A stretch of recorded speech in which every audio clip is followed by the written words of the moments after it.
Welcome to the South Seas Club. Aloha y bienvenidos to the Tiki Talk Show with Dean and Niri Martini. I'm Dean Martini. And I'm Niri Martini, on location from our home tiki bar, the Manukai Tiki Room. And in this episode, we traveled back to North Texas to visit another fabulous home tiki bar. And we're here with the dynamic duo of Tiki in Dallas, Texas. So thanks for having us. We appreciate it. Thank you, both of you, for having us here. So tell us, you have this fantastic tiki room. How did this all come about? How'd you guys get into tiki? Yeah, we started a little after COVID. Oceanic Arts had closed by that point, and they were releasing the Godfathers of Tiki book, and it's a very nice book to look at. There's lots of reference photos, vintage photos, and I originally sought that out because of my love for Disney culture or like Disney history and their connection to it. I didn't know this. I wanted to learn more. And so while the book was on order, I started looking at Tiki Central, YouTube shows, Facebook groups. And the next thing I know, it's just like, oh, this thing's pretty cool. And at that point, had you guys met yet? Or not Yes. yet? We've been dating since we were 16, 17. Yeah. So we had been together for, I'd say 3 years or so. At that point, yeah. Yeah. And we were in a third-story apartment. And so we had a small tiki corner. And Mahalia said, I can't get out of this much. And then eventually I kept growing and then going out of the circle or the little triangle, and it keep growing like that and stuff. But once we went, they had closing ceremonies, Oceanic Arts and stuff. And we got one of the last day tickets and we flew out there, and when we got there, Bob and Leroy went there at the time. And so we had made some miniature carvings for them based on some of their early tikis. And we met some of the owners and some of the other, we met like Sven and some of the other guys who were there, and the people who put on the show, Jordan Rychek and Kiara Geller, they said, come back Monday morning. Bob will be in office and he'll love to talk to y'all. So we're like, okay, we're flying out like at noon. And so we got there at 12 or 10. And then Bob came out and he introduced himself, and then we gave him the thing, and he's like, oh, they told me you were coming. And so for the next 2 hours, he just walked us around Oceanic Arts. So you got your own personal tour. It's essentially all done up for the auction, and it was like the pristine time to see OA. Now, I'd love to have seen it before, but all the lights were done. Everything was categorized nice, clean. It was the perfect thing. And after that trip, on our way home, I was like, okay, we're in now. We're stuck in this thing, and it's gonna go. It's all going downhill. So and here we are now. So, wow, that's fantastic that you guys were able to do that, and you're doing it together. Yes. Yeah. And you both love Disney, and also Star Wars, from what I could see as we were touring. And y'all are going to see that in a little bit. There's R2D2s and other Star Wars paraphernalia strewn about. The mouse droid or the scrubber droids yet? Oh my gosh! Yeah, there's more. There's more hidden away. We might have to do a part 2. I don't know. Just on that alone. Okay, and so you guys got into tiki, and then I'm looking over here off to the side of me with this huge statue. Yes. How did this happen? So we've been in tiki for about probably a year, and it was coming up on March, and March is when both of our birthdays are. And so that March we had some really good finds, and we had like some good shields and some other really good stuff. And at the end of the month, Mahalia was dog sitting, and I'm somewhat allergic to dogs, and so I was outside trying to not sneeze everywhere. And I see this ad pop up on Marketplace for a totem pole, and it says 9 foot tall. I'm like, going to this sketchy storage unit, and I finally get inside.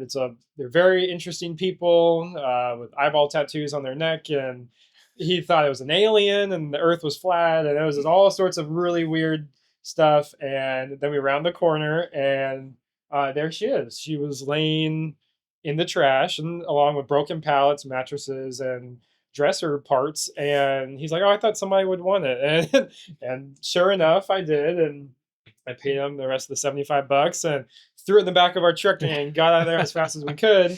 But it still didn't even fit in the truck, right? It hung out a good 4 or 5 feet. Oh my gosh. Yeah. Luckily, the head was so heavy that it kind of kept its center of gravity in the truck bed. But And I had to convince him to do the deposit. He didn't want to at first. And then the guy said that someone else offered him $500. He was like, "It's a good thing you Well, I sent the think deposit." it may have been more Wow. like $750. Yeah. It was a lot But of anyway, money. But we paid, so we were good. yeah, and he kept up his bargain. So I was like, okay, I'm good with you on that. But yeah, let's get in the car and get out of here and stuff. Story. I love hearing the backstories on the Yeah. pieces. Slightly dangerous for some. I know there's a few of those. Yeah, that's Yeah, it's an adventure. The Tiki adventure. Yeah. So how did the rest of this start coming about? I mean, because you all have like a lot of pieces here. And the thing is, you also are really young. I mean, you guys are, there's been talk Yeah. about how we have to kind of get more of the younger generation into Tiki. And I think you guys are like some of those that are going to have to start coming up behind the rest of us to keep this thing going. Definitely. It's when we started, I was 20 and she was 19. We couldn't go to tiki bars. We couldn't drink. So our joke was that we would just buy decor. We would buy mugs. We would buy carvings, whatever it was. And so everyone's like, "How do you find all that?" Like, I'm just spending all my rum money on tiki stuff. And then we went to a lot of estate sales, and I'm constantly checking Marketplace. I have friends in different areas who will send me things, but I would say a good 90% of our collection has all been found here in Texas or in DFW. And so it's kind of cool that it's like people say Texas is kind of dry sometimes when it comes to tiki stuff, but this stuff is still out there. It's still being found. And luckily it's either getting in my hands or it's getting in a friend's hands. And so as we start to fill up the place, I've been able to start sending listings and, hey, go check this out to friends. And they're able to start building their tiki bars and they're starting to grow. And so then it just makes a whole great community and stuff. And I'm just enjoying it. And I get to see the best stuff for myself, kind of, and then I pass on whatever I don't have room for at the moment. But yeah, no, definitely. So how long did it take you to build out up to this point? Well, looking on Facebook every day, it didn't take long because our apartment was 600 square feet, so we didn't have much to work with. And so then when we were moving, we had to fit the lady. So we had a room in mind. We bought this or rented this house. And it took maybe 6-7 months to fill in the rest. Yeah. Oh, wow. I mean, still have some spaces you can fill in a few things. But Change spots, but like kind of hold it like hardcore collecting for about 2 years or so, and maybe a little bit longer. But and even then, we had another couch before this one, and that's now in another friend's home barn. It had to go. Yeah, sometimes you get things in, and then you just change them out. Things change, and then you just pass along the good deals and the good tiki karma and stuff. And but yeah, no. So it's taken a little bit, but it's fun and it's very rewarding and stuff to like, oh, where can I hang that? Then you're like, oh, then you change this wall a little bit, and you're like, oh, it makes the whole wall a little bit better now. Right, exactly. I mean, well, it's never complete, right? How they say, the saying goes, a tiki bar is never finished. There's always little things I want to add, or and especially since we're in a rental, there's a lot of permanent aspects, which is kind of hard to say that I haven't really done permanent with the hut behind us. But there's like, I have matting stored, I have bamboo stored, and so like there's things down the road if we ever got another place. You need to expand even more. Expand, then we'll fully do like the walls. And so, but luckily when we moved in here, these yellow walls act as a really nice base to a lot of these pieces and stuff. And their organic colors come out and they pop off the wall and stuff. So yeah, and it's a Texas color too. Yes, it is. Yeah. Talk a little bit about like this hut behind us. I mean, this is a fantastic piece, and actually, we had mentioned before. I mean, it does give those additional layers because you're not only is it coming off the wall, but I mean, it's coming out from the back wall, and you can actually go into it. It's got its own little path, and it's a great piece. It was a weird room design with a little nook in the back corner. I didn't know what I wanted to do exactly, but I was like, it'd be kind of cool if we had like a little hut, like some of the different tiki bars and stuff. They have the huts, and I always hear about like the split levels of tiki bars they used to do, and so that kind of like when you step up a little bit, it takes you a little bit away. It's not like, oh, it's a different room, almost like a little tree house. And so we put in like maybe a 6 foot or 6 inch rise, and then so it's just a little deck, and all the deck is salvaged out of roof beams that came out of the downtown we're in. They were throwing them out, I scavenged them. These posts, which I carved, came from our first Dallas Tiki Week. It was part of our lamp display. And so these are the big carved ones I did. And then the sides are made up of jade tiles that we found locally for I think $7.50 and 90% off on a estate sale. And then the thatch on top was scavenged from a local pool and outdoor supplier that no longer wanted it. And so it's been a lot of reclaimed stuff, and that way I'm able to save money on the material, but then I can also spend more money on things like this, right? Bugs and rum and all sorts of good stuff. But yeah, so when we first started getting the framework situated, I knew it had to have a fish floating. And we were lucky enough to get one of these from Oceanic Arts after they closed. They had a shipment come in, and we were able to grab one. But yeah, and it really kind of came together just by building a little piece. Okay, we're gonna go this way a little bit, and Aloha here, and it just then morphed into the shape it is now. And so, and it looks fantastic. I mean, what you guys have done is unbelievable. Thank you. And you were mentioning like how you made this, and you had a space at a Tiki Week. So tell us a little bit about that, because you guys are also, you're making your own Tiki lamps and obviously the moldings and everything. So how did that start too? I think we started vending. Our first year was 22. I believe so. Yeah. And we only did lamps because we had just gone to the OA auctions, and so we have the OA auction book, and we made everything to scale. We made it for ourselves originally, and we decided to sell them at our first market that Jen invited us to, and no one bought any because everyone doesn't have a 10-foot ceiling. So we learned now we have to scale them down a little bit than the OA sizes. But by learning that and like studying the catalogs and stuff, we got a really good idea of what traditional lamps looked like and material based. And so then you start noticing like, oh, this rattan hat or can be used as a great topper for a lamp. And so then at estate sales, I start picking up lamps or like hats, and then rattan waste baskets or different things, and then you start cobbling them together, and then you start making basket lamps. So then you start making maybe ones with bamboo bottoms or different things, and so you can start kind of molding these lamps around that are still have the traditional look, but then they're still made with modern materials and stuff. And so it was a good way for us to kind of get in and understand the thought process behind these guys and what they did back in the day and stuff. Yeah, so it's really awesome that the fact that you guys aren't just like creating or decorating your tiki space, but you're also literally creating, lamps, and actually, I don't know if you guys were doing some paintings or something like that as well. Some carvings. Carvings, thank you. We have some carvings. We've sold a table that we've done. We have a lamp that's in Uncharted, like right in the entry. We have a lamp in there. Yeah, that was a really fun one to do. That was our first one. That was our biggest shell lamp we had done. It's a resin bottom. It was our first resin. Yeah, and so it turned out well.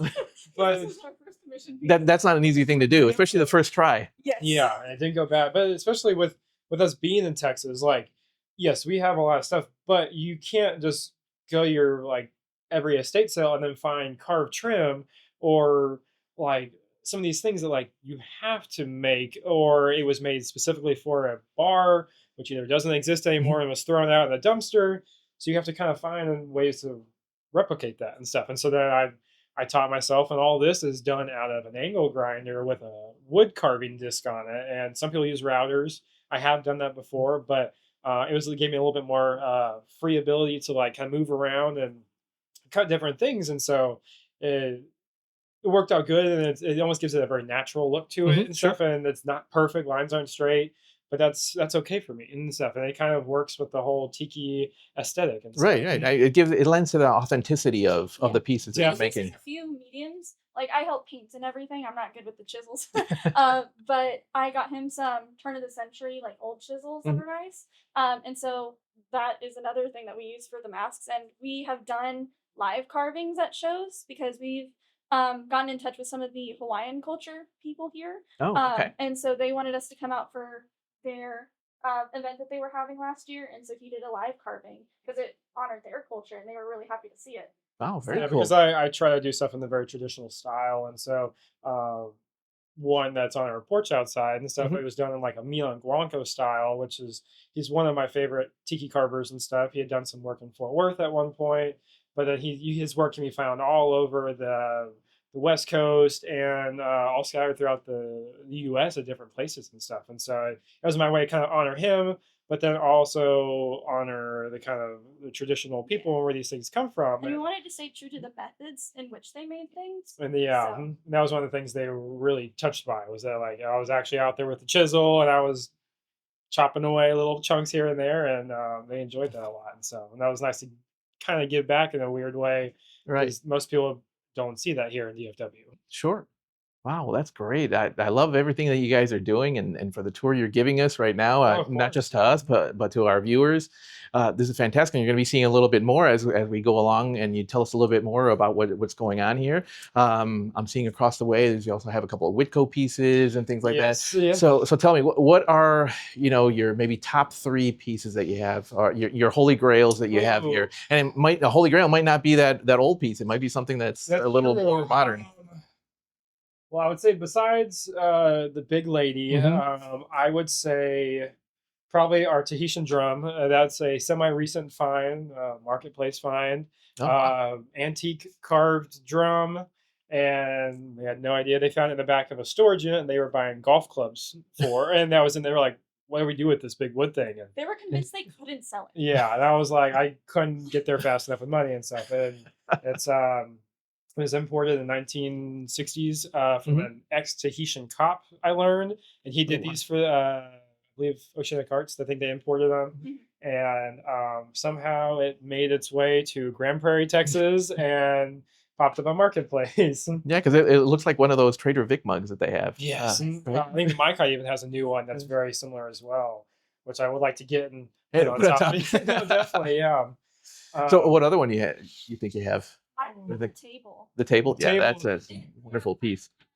Leg is original to the table, but it was found in a hoarder house. I did not go because there was rat droppings everywhere and the floor was caving in. Yeah, the house was collapsing in on itself. Yes. And they had some in-century stuff. I had no idea it was there. And I was looking around. There was like an RV that termites had gotten to and was like tilting. And I was in there looking. And then for some reason, before I left, I was like, I need to go look behind this building. And I was like, I didn't know why. I was like, okay, let me walk over there.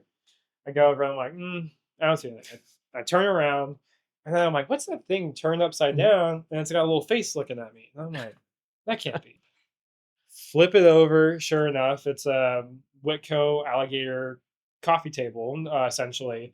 And the guy when I went to go ask about it, I was like, hey, how much do you want for that like carved wood table out there? And he was like, oh, I was going to throw some 2x4s on it and potentially use it in the house. And I was like, oh, I really like it and stuff. Like, he's like, how about $5? And I'm like, okay. Threw it in the car and wow.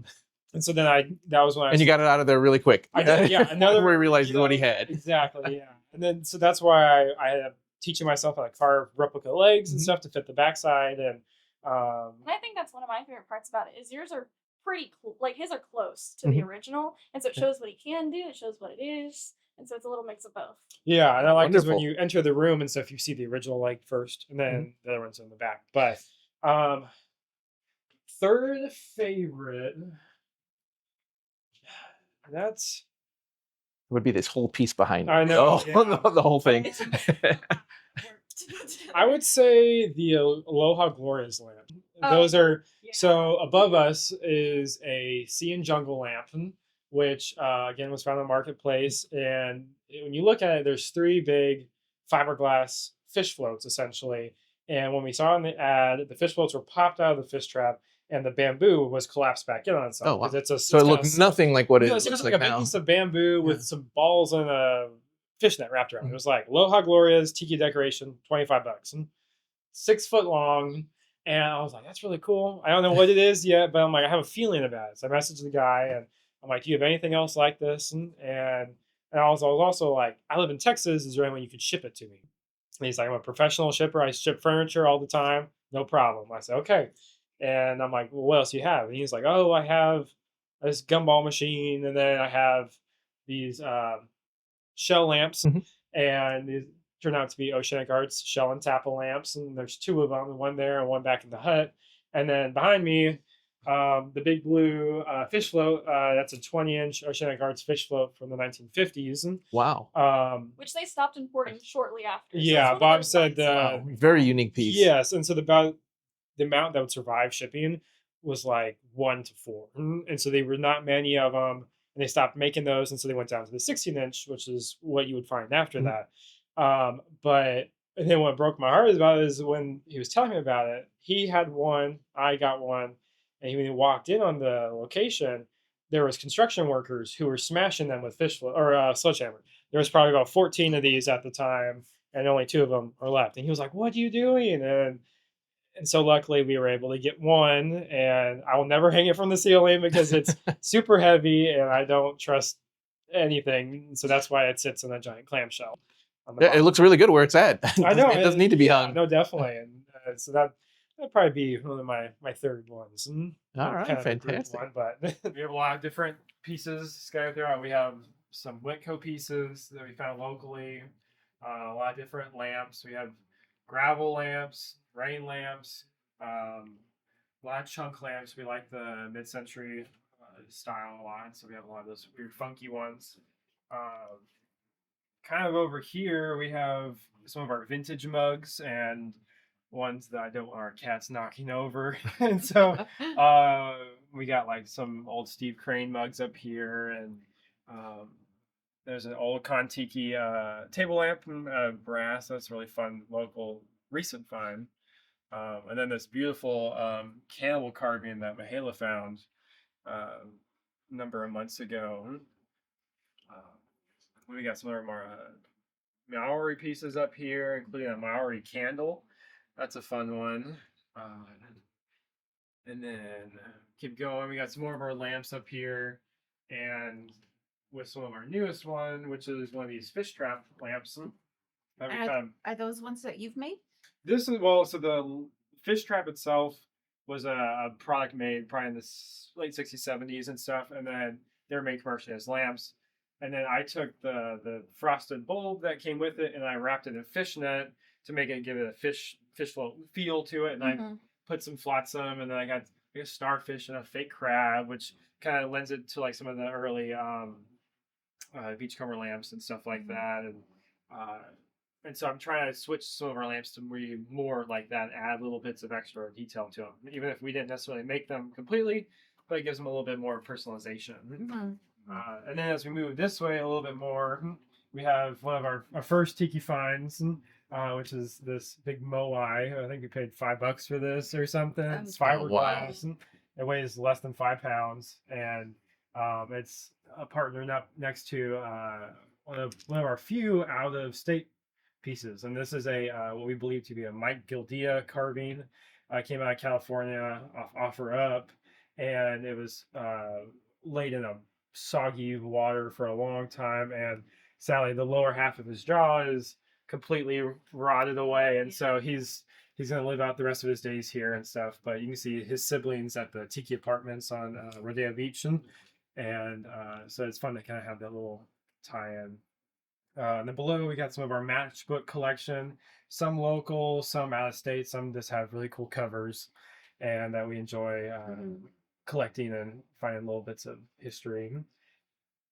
Moving along this way, we have some fun albums that we've framed that we just fell in love with the covers, and either they're great albums themselves, or sometimes the cover is just the best part of some of these albums and stuff. Sometimes they're same songs and multiple ones, but they just have different fun colors or covers and stuff like that. Yeah, we've got a few of those. We have I know for sure we have the Les Baxter, the Ritual one. Yeah. We have the Forbidden. Because that's a Island great cover. I think we have 3 of those. Yeah, the only one we don't have is Rapture.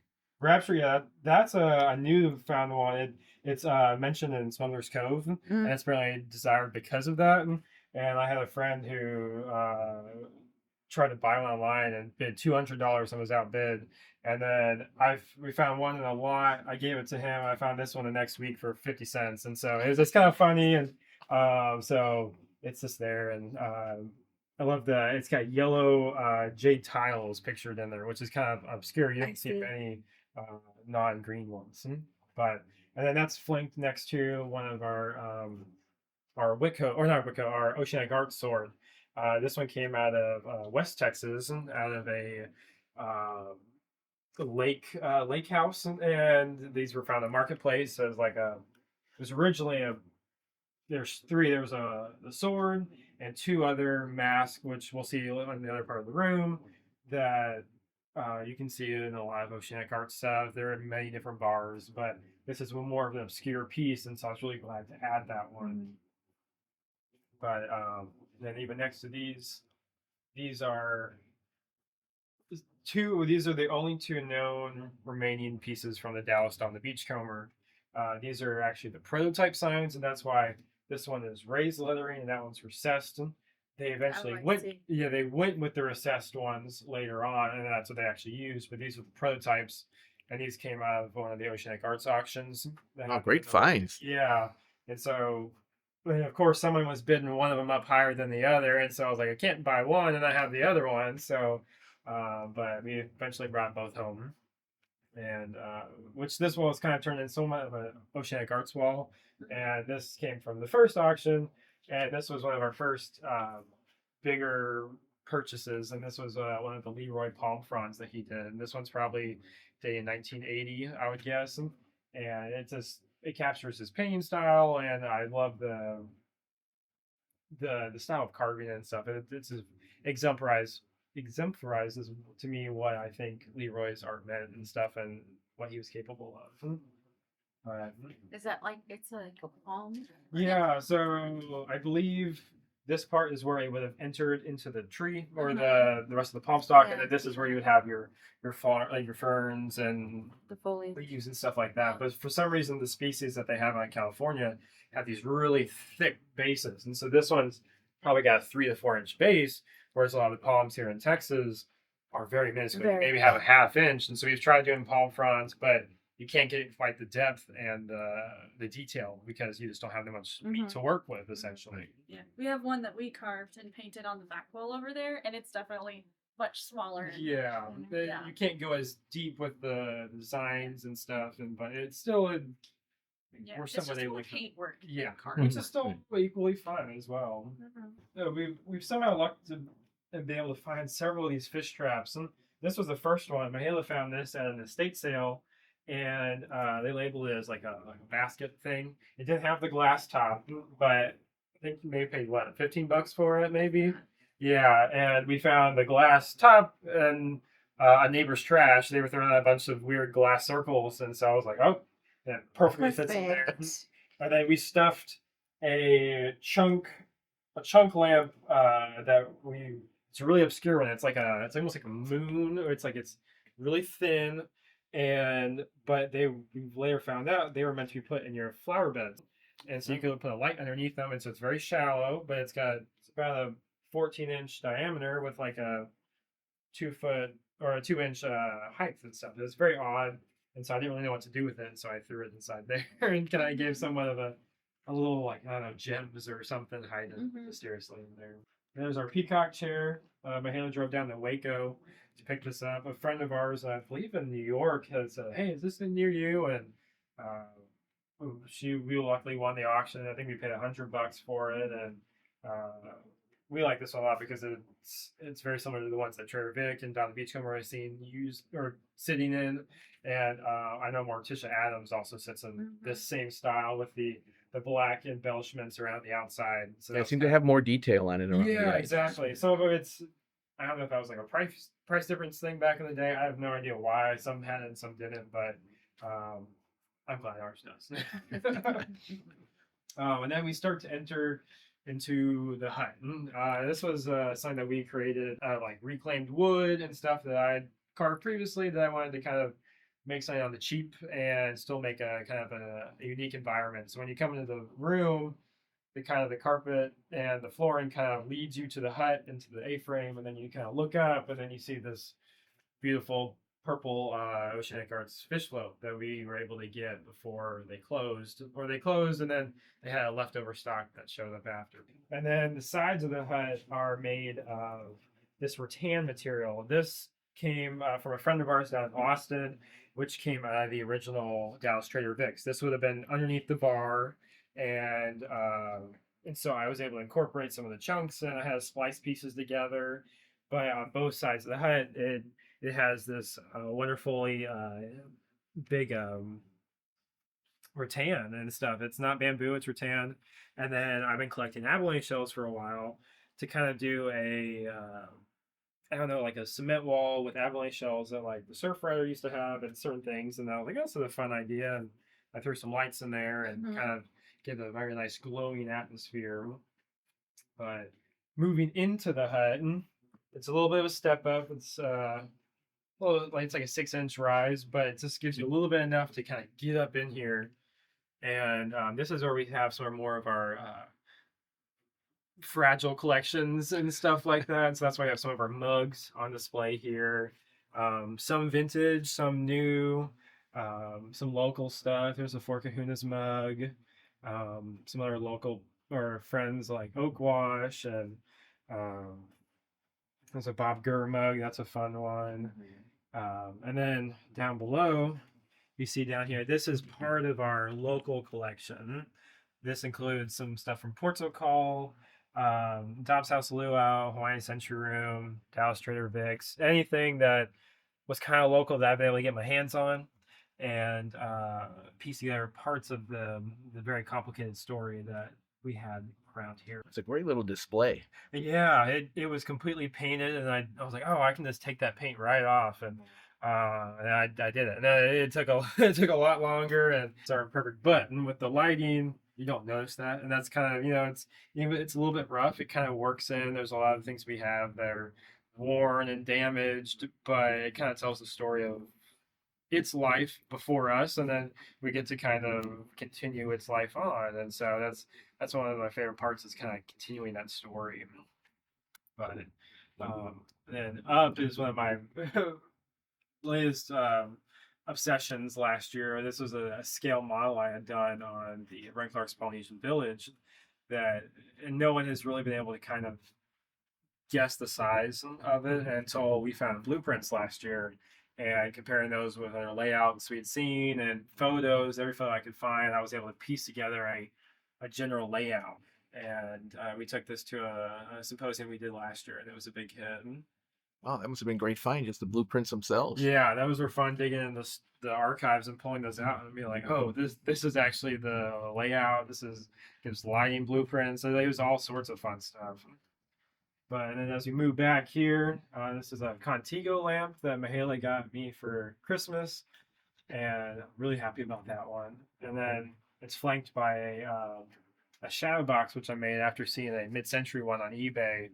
And it's just got shells and Christmas lights around it, but just something kind of fun, kind of mid-century in a weird way, and this gives a little extra mood lighting to the back corner of the hut.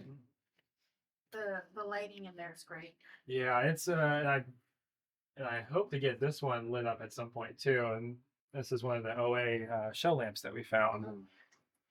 And then I think even over here, this shield, this is one of 2 shields that we have. This we believe came from the Dallas Dobbs House Luau that used to be in Love Field Airport. And these were found on Marketplace listed as tiki mask for $30. And we've later been able to tie siblings to Trader Dick's in Reno, and the other shield, which is outside, which I can point out, has been tied to the siblings at the Maikai. And so we think it's very early 50s, and that's why we kind of place it with the Dobbs House area.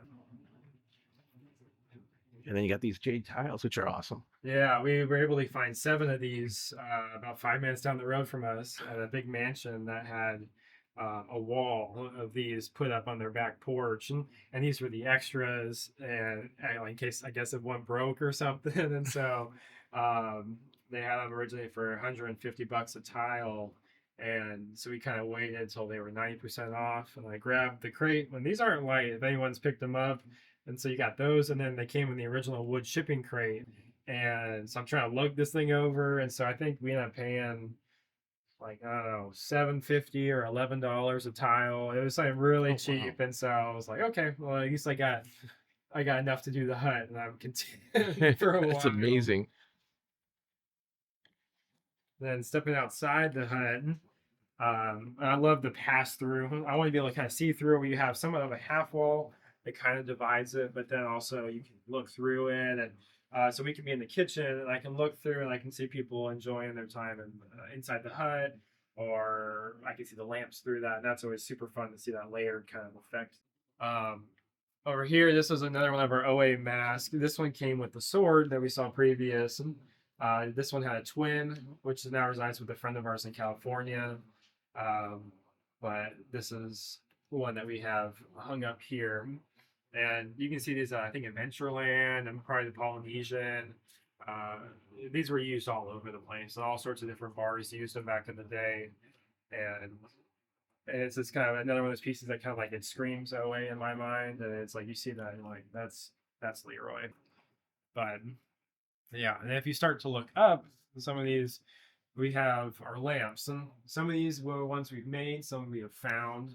The one right above you with the red, this was one of our earliest lamps. It was a double-decker lamp based on. It's huge. Yeah, it's it's probably a 2-foot diameter by like 3 feet tall, maybe. I don't even know, but we quickly learned that most people cannot accommodate these in their home bars, and so they weren't big sellers for us, and so we ended up keeping this one, and it works in our space. So yeah, I enjoy it now with the high ceilings. It really helps. But yeah, and then we have some other ones that we've found at different antique stores, estate sales, including some of these basket ones. And then we also have the green one is one that we made along with the red cone. And that's again based off some early designs. We were able to find some similar baskets and hats that we kind of cobbled together, which is always really fun. But we're kind of running out of ceiling room, but every once in a while I'll be like, I could throw up another lamp here. And I need some more light in this corner. And it's just, and Tiki Bar's never done. And have you run into problems with the connections? Outlets? It's probably not OSHA safe or fire safe. There's a lot of extension cords. we don't talk about that. Yeah, like- that's a But landlord does not hear that. Luckily, our landlord really appreciates the bar. She's like, "Oh yeah, I'm totally chill with this." So I'm like, "Well, I'm glad because most landlords are probably not deep."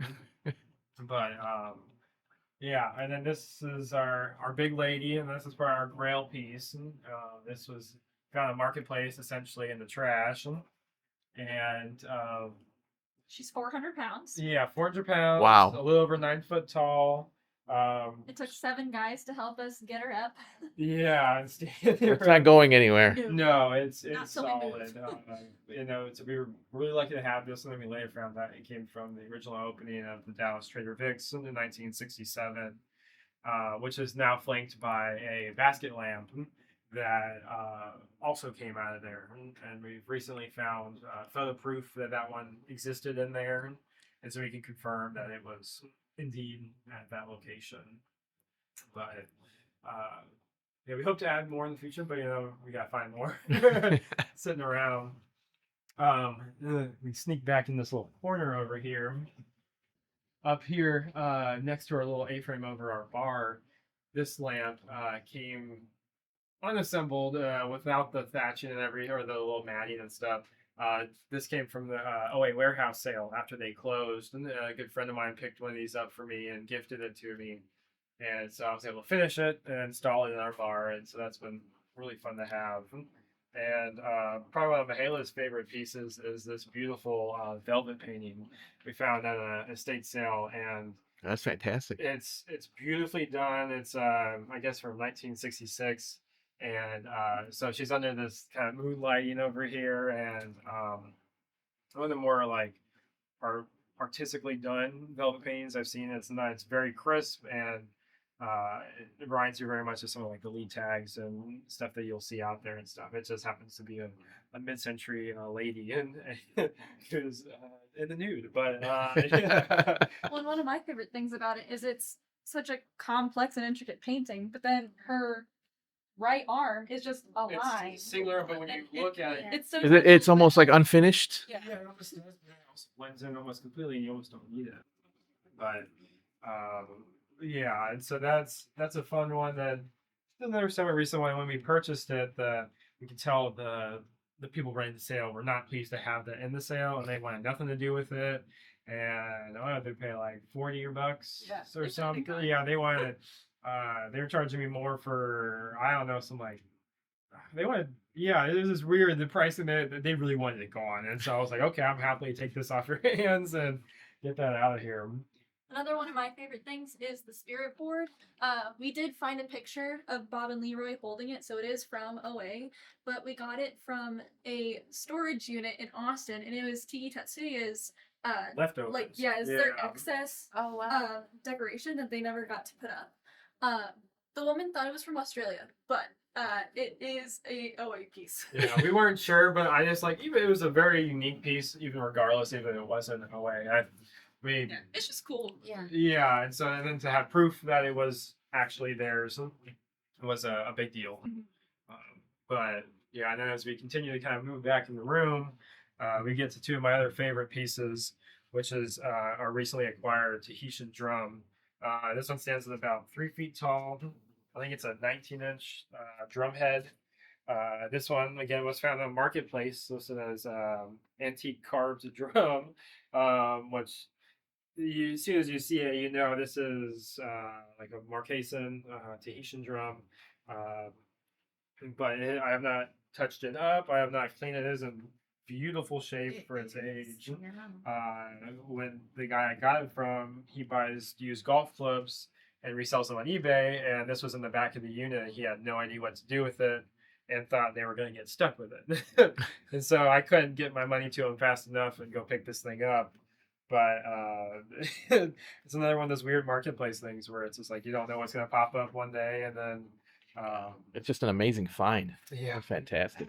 You have great finds. Yeah. You really do embody the urban archaeologist. we really With a lot of luck.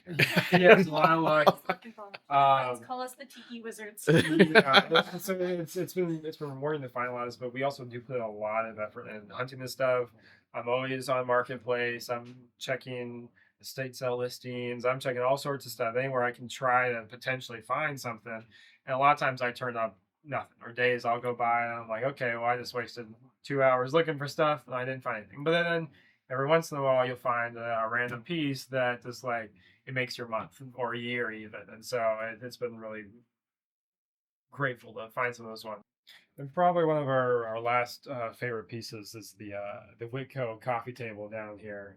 This one was found outside Granbury hoarder house, and we were luckily able to rescue it and restore it, which probably needs another coat of feed and wax now that I'm looking at it. But yeah, the guy wanted to throw some 2x4s on it, and I said, oh, how about you to sell it to me? And he said, okay, $5. And I said, okay. And we brought that home, and it's been a part of our tiki bar since very early on, back even at our apartment. And I couldn't use it as a coffee table, so it was just shoved up against the wall. But it's that was one of my first kind of grail finds almost. And so, yeah, as we continue to find more of those, we hope to keep sharing the stories of them, and especially our local history and stuff. And we're getting a pretty conclusive collection of menus and matchbooks and all the other stuff, which we have in like filing drawers that we can sort through everything, but in the hopes that someday we can do a book and in conjunction some other Tikiphiles or Texas Tikiphiles on the history of Texas Tiki history at some point. I know several people have tried doing it in the past, and there's never been enough info out there. And so as we continue to find more and more, maybe someday we can get to that point, and then potentially even do a sort of a museum exhibit to showcase some of these pieces to the public that otherwise are sitting in my drawer, which I'm happy to share, but it's just you don't get to see these pieces out and stuff. And so to be able to share them is one of my big goals in the future. Well, at the rate you're going, I don't think it's going to take you too much longer to get to that point. I hope so. I hope we keep finding more pieces, and I hope it keeps taking me longer because there's just so much out there. And with the exhibit, we're not even trying to have just our stuff. Like, we have some friends near Austin that have the main Trader Victor's. Yeah. They had to install like jail hinges just to hold them up. They're 300 pounds a piece. Oh my gosh. Yeah, it's fun to take stuff all over Texas and kind of bring it back together for like a little bit of a reunion almost. And like, this is what we used to have, this is what's left, and then kind of this is what we have now and stuff. So Well, guys, thanks a lot. We greatly appreciate you opening up your home, the South Seas Tiki Room here. I'm sorry, did I get that right? Yeah, You guys are doing an amazing job, and it's been a pleasure to meet you guys and hang out with you and have a couple of cocktails as well. Oh, of course. We love meeting new Tikiphiles and stuff. That's always the best. Thank y'all for coming so much. Wow, they have some really rad stuff tucked away in their hideaway. Yep, it was amazing. You'd never guess how much stuff is in that house. And I love that 9-foot marquesan. Or is it marquesan? I think it's Marquesan. Well, you know what I mean. It would never fit in the Manukai Tiki room here anyway. Upright, right? And so. No, I don't think it would either. I loved everything, but especially that corner hut with the Witgo. Yes. We need one of those in the Manukai Tiki Oh, room. yeah. That'll fit either. But there was just so much rad stuff. And yeah, like we said, the hut was just fantastic. Mahalo y gracias to Zahiki Tiki and Mahalia for inviting us to their South Seas Club and giving us the grand tour. And also apologies to Mahalia if I am totally butchering your name. I am totally sorry. I hope not. That's our show. Don't forget to like and subscribe. And you can also follow us on our socials for more content. We'll see you next time on the Tiki Talk Show with Dean and Niri Martini. Mahalo. Gracias.